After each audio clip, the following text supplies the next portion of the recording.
Good morning, students. A very warm welcome to the new session of pollution of air and water. This is the final chapter of your chemistry for your entire syllabus. So let's begin with the chapter pollution of air and water. But before beginning the chapter, we have to first understand the term pollution. Now, first of all, we would look in the slide how pollution look like. See the emission of certain harmful things from factories.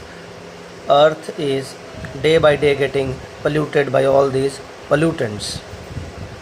Now, definition of pollution we will understand.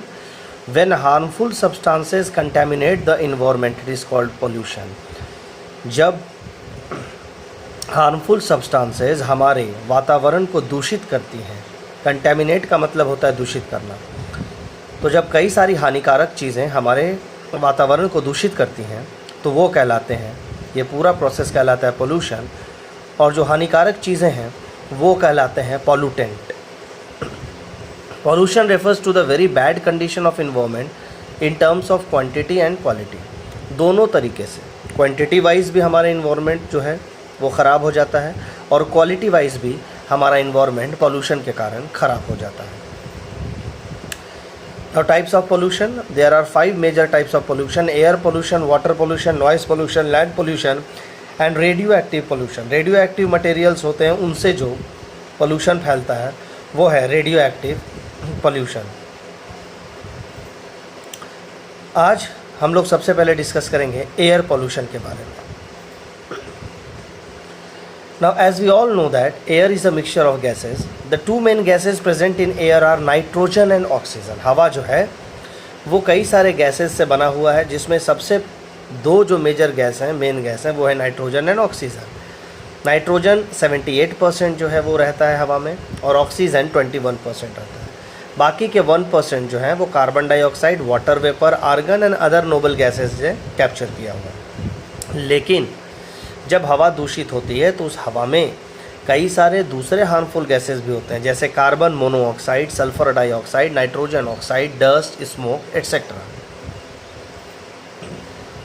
ये देखिए एक pie chart बना के आपको समझाया गया है composition of air. 78% nitrogen, 21% oxygen and 1% other gases. Now air pollution का मतलब आपको समझाया गया है यहाँ पर. The contamination of air with harmful gases, smoke and dust etc. is called air pollution. और जो substances हवा को दूषित कर रहे हैं वो कहलाते हैं एयर पोल्यूटेंट. ये देखिए फैक्ट्रीज से निकलता हुआ धुआं जो है हमारे हवा को और वातावरण को दोनों को ही ख़राब कर रहा है. कॉजेज़ ऑफ एयर पोल्यूशन हम देखेंगे. Major sources of air pollution जो है वो है industries, automobiles and domestic fuels, high proportion of undesirable gases such as sulphur dioxide and carbon monoxide. Sources जो हैं या कॉजेज जो हैं वो इंडस्ट्रीज़ हैं.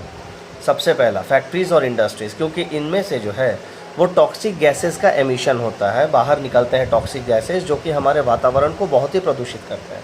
साथ ही साथ इसमें हम लोगों की भी रिस्पॉन्सिबिलिटी है. अगर हम लोग फॉसिल फ्यूल्स जलाते हैं, कोयला जला रहे हैं, लकड़ी जला रहे हैं, तो उससे निकलता हुआ जो स्मोक है, धुआं है, वो भी हमारे वातावरण को दूषित करता है या हवा को दूषित करता है. ये देखिए सोर्सेज आपका दिए गए हैं. फैक्ट्रीज से निकलता हुआ धुआं, चिमनीज से निकलता हुआ धुआं जो है इसमें टॉक्सिक गैसेज रहते हैं जो वातावरण को दूषित करते हैं. नेक्स्ट है इफ़ेक्ट्स ऑफ एयर पोल्यूशन. क्या क्या इफ़ेक्ट होता है एयर पोल्यूशन का, किन किन लोगों पर. तो सबसे पहले ह्यूमन हेल्थ जो है, यानी मानव के शरीर पर भी बहुत बड़ा जो है प्रभाव डालता है हवा पोल्यूशन जो है, एयर पोल्यूशन, क्योंकि इससे रेस्पिरेटरी प्रॉब्लम्स होते हैं, यानी सांस लेने में तकलीफ़ होती है, एलर्जी हो जाते हैं, एस्थमा हो जाता है. जानवरों पर, पेड़ पौधों पर भी असर पड़ता है और एटमॉस्फेयर पर भी असर पड़ता है हवा के प्रदूषित होने पर. ग्लोबल वार्मिंग होते हैं, आगे आप लोग पढ़िएगा, ग्लोबल वार्मिंग है, एसिड रेन है, ग्रीन हाउस इफेक्ट है, ये सब जो है एयर पोल्यूशन के कारण होते हैं.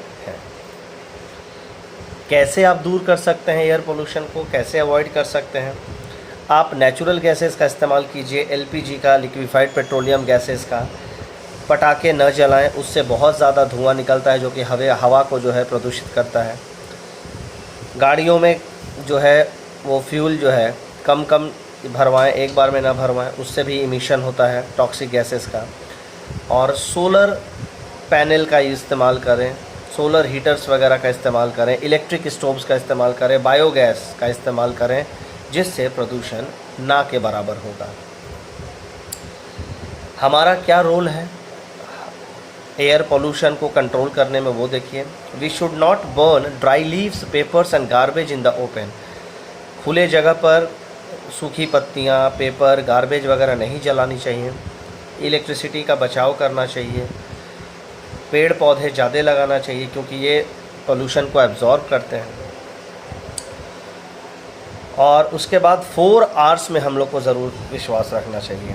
रीयूज़, रिड्यूस, रिकवर और रिसाइकिल। ये हमने आप पिछले सेशन में डिस्कस किया था। और अगर नज़दीक कहीं जाना हो तो आप व्हीकल्स यानी मोटरसाइकिल वगैरह इस्तेमाल ना करके आप बाइसिकल का इस्तेमाल कीजिए, जिससे कि प्रदूषण कम होगा।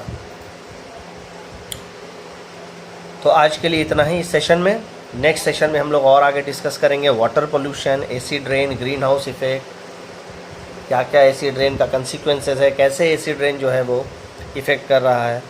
कुछ हाइड्रोकार्बन गैसेस के बारे में डिस्कस करेंगे, जिसमें क्लोरोफ्लोरोकार्बन, CFC वगैरह हैं कि कैसे वो डैमेज कर रहे हैं।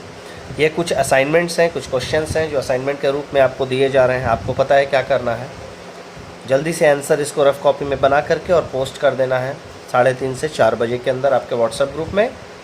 और उसके बाद 6 बजे फिर से आंसर आपको प्राप्त हो जाएगा, और उन आंसर को देख करके और फिर आपको फेयर कॉपी में आंसर नोट डाउन कर लेना है। Till then have a nice day and goodbye from my side. हाँ, अंत में वीडियो अगर अच्छा लगे तो लाइक और शेयर ज़रूर कर दीजिएगा। That's all for today. Thank you and have a nice day.